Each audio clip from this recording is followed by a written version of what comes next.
Welcome to the Kill Count, where we tally up the victims in all our favorite horror movies. I'm James A. Janice, in dire need of a haircut, and today we're looking at Sinister, released in 2012. Sinister is part of the 2010s trend when the genre steered into more serious supernatural films that doubled as family dramas. I'm thinking mostly of the Insidious movies and the non-stop spin-offs and sequels of the Conjuring series. But to me, Sinister stands apart from those two franchises by being a little more, well, sinister. Directed and co-written by Scott Derrickson, who not only made The Exorcism of Emily Rose, but also co-wrote and directed Doctor Strange, Sinister follows a true crime writer played by Ethan Hawke as he researches an unsolved murder for his latest book. I consider Sinister one of the scariest horror movies out there. It's got the most well-crafted jump scares I've seen in a long time, and in fact I love them so much, I just had to include a bunch of them in this episode. You've been warned. But Sinister isn't just jump scares either. It's also effectively creepy throughout, especially during the recurring Super 8 films, and the characters are also believable and well acted that you really care about what happens to them, even when they're kind of bringing it upon themselves. How many saints and sinners will meet their fates in Sinister? Let's find out and get to the kills. The movie begins with a hanging. As a saw cuts through a branch tied to a bunch of ropes, 4 members of the Stevenson family are pulled into the air and hanged by their necks, all while creepy music and sound design plays. This is our inciting incident, and the backdrop for a low-key title card. It's fitting that this is the first image we see in Sinister, since it was the impetus for making the movie in the first place. Co-writer C. Robert Cargill had a nightmare after watching The Ring, where he found Super 8 footage in an attic containing the image we're looking at now. He brought up the idea years later to Scott Derrickson, and the two of them worked together to turn his nightmare into a movie. It's moving day for the Oswald family, who's unpacking their belongings into their new home. Daughter Ashley is upset at her father Ellison since the move's taking her away from her friends at school. But look on the bright side, little girl. At least you get to paint on the walls in your new bedroom. And maybe she'll be a bigger fan of this place after getting a look at its lovely backyard. Something about that tree looks familiar though. Can't quite place it. Damn, it's like it's hanging right in front of me. Ellison Oswald is played by Ethan Hawke, last seen on the Kill Count defending his family in The Purge. He's a true crime writer, but his biggest and only hit, Kentucky Blood, came out a full 10 years ago. And although this town's deputy is a fan, Ellison's books about cold cases have earned him the ire of many a local law enforcement. Case in point, this sheriff, played by one-time presidential candidate hopeful, the late Fred Thompson, who tells Ellison he's a hack who never should have moved here. You ruin people's lives. Now this town doesn't need that. It needs to heal, it needs to forget. The sheriff is talking about the Stevenson family hanging, which saw the entire family die except for youngest daughter Stephanie, who's still missing to this day. The police assume she's dead, but Ellison intends to find her. And, you know, write another hit novel in the process. Ellison's not gonna find Stephanie in his new attic, but he is going to find a clue up there, a box with a camera, and some innocuously labeled reels of Super 8 film. Family hanging out 11. Barbecue 79. But Ellison didn't move here to shoot a movie, he moved here to write a book. His wife Tracy's not a fan of him writing about murder, especially around Ashley and their other kid Trevor. And she'd absolutely lose her shit if she knew this house was where the Stevensons died, which is why Ellison sidestepped the question when she asked earlier. We didn't move in a few houses down from a crime scene again, did we? We didn't. You promise? I promise. Tracy also worries that Ellison will never have another successful book again. Kentucky Blood was 10 years ago. And what if that was your 15 minutes? Oh, ouch! That's just gotta cut to the core, man! She tells Ellison that if things go bad this time around, she'll take the kids and leave. He promises her everything will be fine, cause his stupid ass don't know he's in a horror movie. Ellison gets to work setting up his home office with crime photos and clues. And speaking of clues, might as well check out those mystery movies you found in the attic, my dude. He sets up the projector and watches the first of this film's many creepy home movies. Once again, the music accompanying the footage makes it feel really uneasy and foreboding. And we were right to feel that way, since eventually it cuts to the hanging footage that opened this movie. Ellison's so disturbed, he has to have a calm-me-down drink on the rocks. But hey, might as well check out that barbecue reel too, right? I'm sure that one's completely harmless. At first, it is, showing a family in the 70s hanging out on a lake. But then it too cuts to a less happy-go-lucky scene, one that shows the same family, the Martinezes, tied up in a car as unsettling music of a different caliber plays.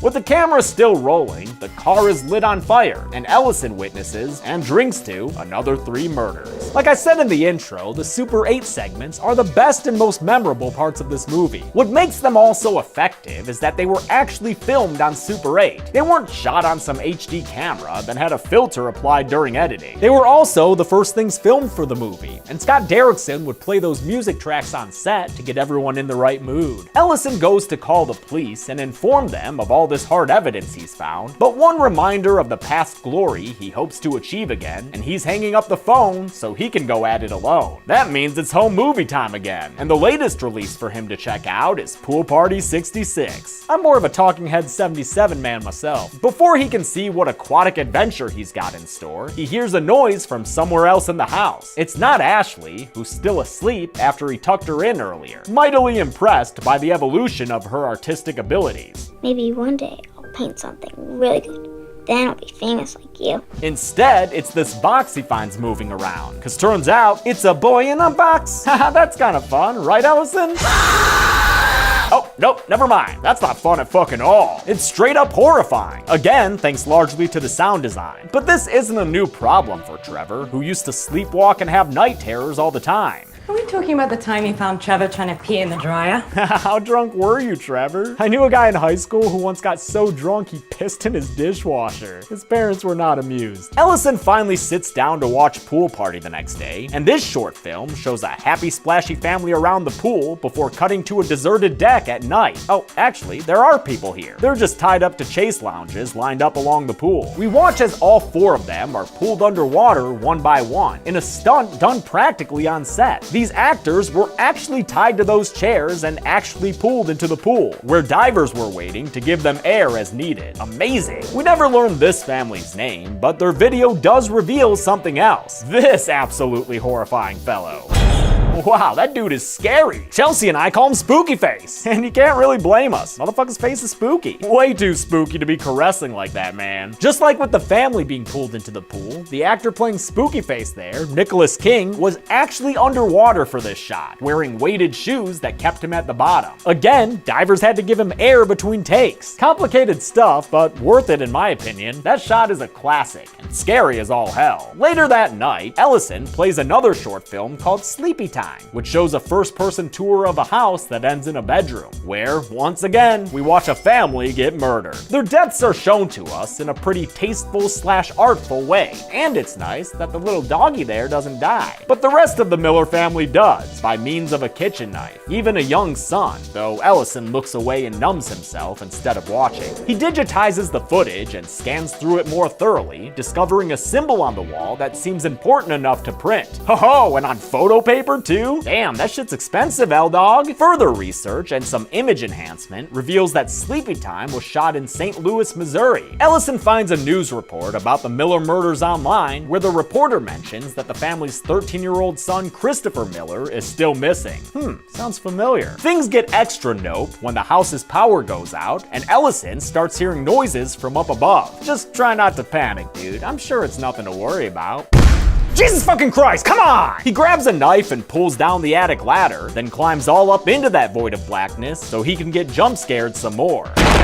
He finds a box lid, or something, with a snake underneath, as well as some childlike artwork depicting all those family deaths he's seen on film. Wow, they got their own little numbers icons there, huh? And you know these were drawn by the production design PA. Included in all these illustrations is a figure labeled Mr. Boogie, which I guess is an alright name, but I mean, it's no Spooky Face. On his way out, Ellison falls through the attic floor, which brings a paramedic and a police officer to his home. The cop is that deputy fanboy, played by James Rand Sohn, who had previously played Ziggy Sabatka in The Wire, and who has since played Eddie Kaspbrak in It. He's a, nice guy, even if his zoological facts aren't the most interesting. I did see a small snake, though. Snakes don't have feet. Being a fan of Ellison's work, he offers to help the writer with whatever he needs, especially if it means a special shout out in his book.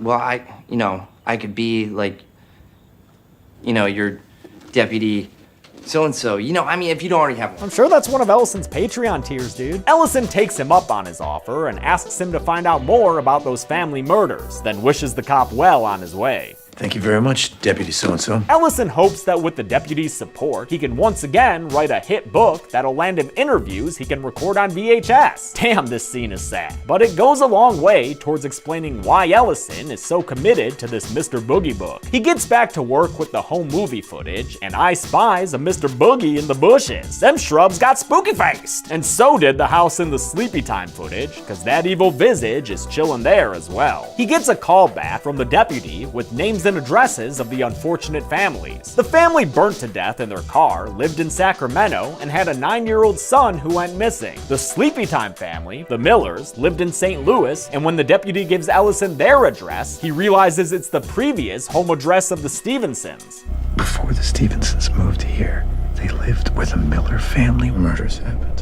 Holy shit. Holy shit is right. Look over there, Ellison. Oh, you fucking missed it, man. It was pretty damn cool. Much cooler than this attic footage you're looking at. Oh, wait, you got some ghost hands on film? Never mind, that footage cool. Ellison's awoken that night by the sound of the projector playing Family Hanging Out in his office. You gotta stop messing with motion pictures, man. Just stick to the static ones. They're way less scary. Never mind, shit my pants! He grabs a baseball bat to go boogie hunting in the backyard, but the only thing he finds is a boy. A boy in a bush. It's Trevor, and with his night terrors becoming more frequent, Tracy makes an impassioned plea for Ellison to drop the project and for them to move back home. In response, Ellison has a very well-acted freakout where he says that this is his last chance to succeed. This is my shot, Tracy. I really love the stuff between Ethan Hawke and Juliet Rylance. It's like if Jack and Wendy Torrance were believable characters who are actually in love. Every minute that we're here, we're a minute closer to that happy ending that we always dreamed of. We're almost there. Haha, but these stupid motherfuckers still don't know they're in a horror movie. This was actually the film debut for Ms. Rylance, who prior to this had primarily been a stage actor. Ethan Hawke saw and loved her in Sam Mendes' trilogy of Shakespeare adaptations as part of his Bridge project, and personally recommended her for the role. I'm glad he did. Their chemistry is great. Deputy So-and-so shows up with more files for Ellison and talks his way into seeing the full extent of the writer's research. I gotta be in the loop. Just a little bit. Ellison shows him his materials, but when he mentions that the pool party incident happened in the 60s, Deputy So-and-so grows skeptical that these cases could be connected. Wait, that would put the guy, in his 70s? Or his 60s. But all of the murders feature a missing child, and all of the crime scenes include that weird symbol. But no, you're probably right, Deputy. Not connected at all. That night, Ellison gets to my favorite of all the home movies. It's called Lawn Work 86, and if you're wondering why, well, it's because this unseen cam op is ready to do some lawn work. Filming while doing chores, that is impressive multitasking. And that's an impressive jump scare. In fact, it's a very strong contender for my favorite jump scare of all time. And it also gives us another kill for the Count, which I believe to be the mother of this footage's family, the Deluzios. On a recommendation of Deputy So-and-so, Ellison Skypes a local professor named Jonas, played by an uncredited Vincent D'Onofrio. Jonas tells him that the symbol at all these crime scenes is associated with the worship of a pagan deity. A very obscure one, dating back to Babylonian times, named Bagul, the eater of children. His name is spooky. You know what? Actually, Bagul, the eater of children, is pretty fucking metal. We can go with that, yeah. Jonas gives us a bunch of Bagak story, like how Bagul tricks kids into the netherworld and then nom-noms on their souls forever. But he says that that's just a legend, and that these murders are probably some kind of cult initiation thing. So don't worry about it, brah. Kinda hard not to worry about a film that keeps playing itself at night, though. Ellison finds the Stevenson hanging projected onto his wall, and then himself, but with no one around who could have started playing it. Not a single person at all. Well, except Stephanie Stevenson there. She's around. Maybe she loaded up that reel. Or maybe it was done by this moldy young mister before he ran over and stood there with his belly sticking out. There be ghost kids all over this goddamn place, but they're always slow motion running away before Ellison can get an eyeful. Look behind you, man. No, seriously, look behind. Yeah, nope, now you missed him. Good job. One person who's not missing these ghost kids, though, is Ashley, who's seeing them quite clearly and being told to hush. From what I can tell, the kids running around here were filmed at 48 frames per second, twice the usual frame rate, to play their footage back in slow motion. That meant Ethan Hawke had to walk around twice as fast as normal for some of these shots. Maybe that's why he's so tired that he passes out on the couch and sleeps there until morning in a shot I've always really enjoyed. Deputy So-and-so comes over for coffee and crime talk, and Ellison tells him that shit's getting weird, though So-and-so says he's probably just seeing things. You were under so much stress, you put yourself under so much stress that your mind is trying to process all of it at once. Doesn't help Ellison's stress levels that frickin' Ashley just painted a picture of Stephanie on their wall. Who's Stephanie? She used to live here. She's the one Daddy's writing his book about. Oh shit, the cat's out of the bag. Dude, you should not have hid from your wife that y'all were living in a murder house, cause she is pissed. The previous owners of this home were hung from a tree in our backyard. Well, hanged, but yeah. Ellison defends his actions and says it's not a big deal what their daughter just did. So she painted up picture. God, I love Ethan Hawke as realistic Jack Torrance. But Tracy does not, and says he can't keep putting his writing over his family. Just be glad he's not coming after you with a baseball bat, Trace. That night, Ellison gets a flashlight beam to the face, but when he wakes up, nothing's there. Except for a frame-splitting headache. Shit, it might even be a jump-cut migraine. He gets up and finds the attic ladder descended in the hallway, with the space above it lit by a flickering projector. What is happening? I don't know, man, but I wouldn't climb up there to find out. Ellison does, though, and finds 5 little ghost kids sitting cross-legged watching a movie together. Oh, hey, I've seen this one before. I think y'all might be a little too young to— oh, sorry, yeah, I'll shut up. Wait, is this some kind of special Bagul cut? God fucking damn you, spooky face! The box of reels and film equipment is returned to the house's ground floor, and Ellison quickly resolves to take care of them as a badass Boards of Canada song plays. He takes it all out back for a little film strip campfire, and when Tracy finds him standing there, he tells her she was right and that they need to GTFO of there right now. Oh, you're freaking me out here. Get the kids. Pack the car. We have to leave. They pack up their progeny and speed away down the highway, so fast that they're pulled over by some blue and red lights. It's Sheriff Fred Thompson, and Ellison tells him he's finally taking his advice and getting out of town. That suits the sheriff just fine, so you folk might as well just go on and get. With Ellison's book about the Stevensons canceled, the Oswalds move back into their— what? Whoa, they lived here? Why the fuck would you ever leave this house, dog? In his enormous home office, Ellison sees an email from Professor Jonas with some pictures attached of ye old-timey Bagul worship. They Skype it up again, and Jonas tells him Bagul purportedly used that symbol to possess people and make them do bad things, like drown their families. Children exposed to the images were especially vulnerable to Bagul's possession and or abduction. Ellison freaks out and trashes the Bagul files, but he might need to format that drive, because in his attic, he finds those home snuff films again, and in fact, this box set even features some alternate endings. Alright, you can add those to their IMDb's, dude. While he's editing the footage, Deputy So-and-so calls him and tells him that he shouldn't have moved away, because that's actually how all the murdered families are connected. Each family that you had me look up had previously lived in the house where one of the earlier murders took place. And when you put them in chronological order, you can actually draw a line from murder to murder to murder. So the Stevensons previously lived at the Miller family's house in St. Louis, and they had previously lived in the Deluzio Lawn Massacre house in Orange County, etc., etc. Ellison hangs up and plays the extended endings, the first of which shows little Stephanie Stevenson climbing down the tree trunk and swinging around on one of her family members' corpses. Holy shit, dude! Oh, sorry. Holy shit, dude! Yeah, by this time you've probably figured it out. out, but turns out all the missing kids from these murders were indeed the ones responsible for killing the rest of their families. And boy, did they want you to keep quiet about it. These extended endings also give us the rest of the Deluzio family for the kill count, since we see their bodies wrapped up in bags at the end of this long, wet night of lawn work. Yeah, we know, keep it down. All of a sudden, Ellison's feeling a little woozy, and it may have something to do with the DOA drink in his mug. Night night, Daddy, but thanks for all your editorial work. I like that you made the movies longer. They're better this way. Ellison wakes up, duct taped and bound on some tarps, with Tracy and Trevor visibly in the same condition. And don't look now, but it's axe and camera time. Ashley uses axe and camera time to murder her parents and brother, though none of it is shown on screen. Instead, we just see the very bloody aftermath, while Ashley gives us the usual admonition about our volume. She's used her family's blood to finally paint her masterpiece, and thanks to that artistic achievement, she's now cool enough to join the Ghost Kid gang. I love the shot of them looking over to Ashley as she adds her confessional drawing to that stick figure tapestry they have going. Good stuff. Ashley stares up at her new peers and mimics their little head tilt, revealing old Spooky Face behind her, who scares all the other ghost kids away. With that, Bagul scoops up Ashley so she can be part of his cast of kids, and jump cuts with her right into the movie. Pretty sure that's the same thing Wes Anderson did to Jason Schwartzman, come to think of it. Ashley's movie house painting joins the box of film reels, and the movie ends with a shot of them sitting in the attic.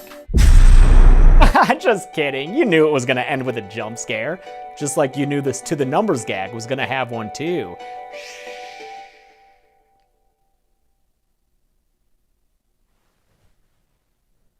Or not.